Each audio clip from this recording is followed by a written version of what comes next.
All right, guys. Hey, sorry that other one went on a couple extra minutes. I'm still learning how to do all this. But let's wrap up the gateway business. Bottom line here, as I mentioned, when we compare across different countries with different um, prohibition strategies, shall we say, we notice that the connection with the underground market seems to be a problem. So Craig Reinerman has made the most of some really intriguing data where back when cannabis was still illegal in California, he had a crew in San Francisco and a crew in Amsterdam. Now, these cities are comparable in some ways, but not others, obviously. But seemed like reasonable groups to compare and contrast. Amsterdam had the you're allowed to have 5 grams and you can buy it in a coffee shop and law enforcement looks the other way while San Francisco still had the medical only arrangement and just said, hey, let's see how often folks use cannabis in each of these places and more importantly, what kind of and how much of hard drugs do they end up using. And as you can imagine, the San Francisco folks were markedly more involved with hard drugs than the Amsterdam folks, perhaps because the cannabis market was attached to the illicit drug market. I think, the notion that folks in the Netherlands are maybe just more mellow about hard drugs is an intriguing thing to entertain as well. But this is consistent with the idea that if policy has much of an impact, probably not a big one on rates of use because the rates of use were very comparable. And at the time, rates of teen use and problematic use seemed to be lower in the Netherlands than they were in the US. In the Netherlands, much like we have a when you turn 21, people take you out and get you drunk thing. When folks turn 18 there, they get dragged to the coffee shops, at least back in 2004, that's how it was. But the take home message here is being more punitive doesn't seem to really help. And I'm afraid we're seeing that across a number of different laws throughout the country. We've got one of the highest, oof, we're imprisoning several hundred people per 100,000, and most of the rest of the world imprisons 100 people per 100,000. So the prohibition is not a straightforward, easy way to decrease almost any crime. Well, so what's really going on?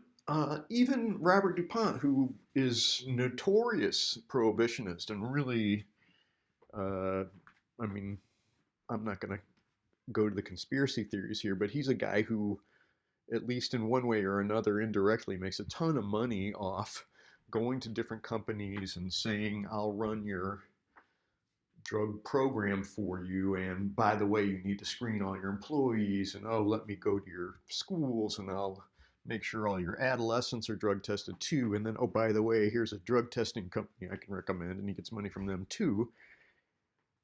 Has said, look, we really can't tell if there's a gateway or not, but these three, tobacco, cannabis, and alcohol, are the ones that folks tend to use earliest in life. And they're the ones that, although not perfectly, predict problematic use of harder drugs down the line. Again, I'm saying this is not about one drug creating some wild physiological need for a hard drug. It's just people who like to do drugs like to do drugs. And this is no guarantee that anybody's going to develop problems. Why would we want adolescents to not use these? Well, it tends to decrease the development of some other skills, and the health behaviors aren't perfect. But let's not make up some bullshit about, oh, you're going to become a heroin addict, because that just really costs us a lot of credibility. And then what's my take home message here? Well, legal sources minimize exposure to hard drugs, at least if you're in a country where not all drugs are legal, which is pretty much how it is here everywhere. The legal sources to cannabis make you have a place where you can go to get cannabis without being offered any of the hard drugs, and that's obviously a plus based on Craig's data from the Netherlands. And then we're seeing in Portugal, and I'll get to that when we do more of the policy issues. If folks don't get busted if they've got a personal amount of any drug, but they do end up getting not only treatment, but job training and job placement.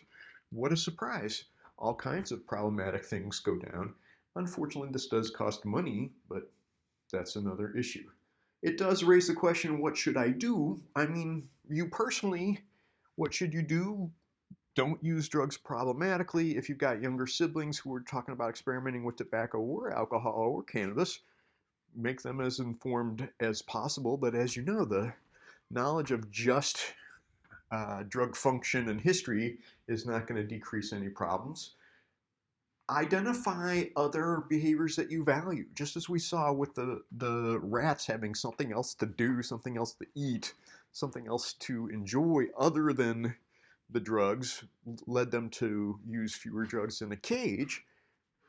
People who have a multifaceted life are less likely to develop problematic drug use simply because they've got other values. Nobody says, hey, what I really want to do is be a crack addict. They say, I want to, have someone to love and work I enjoy and be appreciated for and connect to family members and have some kind of success so I can have a roof over my head. Help folks build all that. Get in touch with the things that matter to them independent of intoxication rather than just doing the finger wagging. So my take-home message on this part in particular, but also some other things we're going to see where cannabis is purportedly causal and a number of negative consequences, is it's not that cannabis makes people have problems. It's just that a lot of wild people also happen to like to use cannabis. So by all means, you are the chooser. You get to decide what goes in your body. And odds are high, if you're conscious, if you're savoring pleasant activities across a number of domains, this isn't going to be problematic. The tacit assumption that, oh, hey, cannabis is just like all these other drugs, clearly does not fit the data. So let's not pretend that cocaine is like cannabis, because it's just not. And if we can keep that in mind, perhaps we would have better results given the predicament we're in. And then last but not least, I just wanted to point folks to this Treatment for Addiction website where you can sort of see the pathways to addiction. They set up a website based on the 2012 data gathered in the US, just sort of who did which drug when and what drug did they do afterwards. And you can click on the different drugs and sort of see, yeah, cannabis is something folks use early on, but alcohol and tobacco are also very popular as first drugs of use. And at least half the folks who use cannabis don't go on and use hard drugs. Let's see if there's a way to talk about gateway in the sense that, yeah, there's a correlation among drugs of use, but it says more about people than it does about drugs. And clearly just keeping people from using cannabis isn't enough to help them avoid drug problems.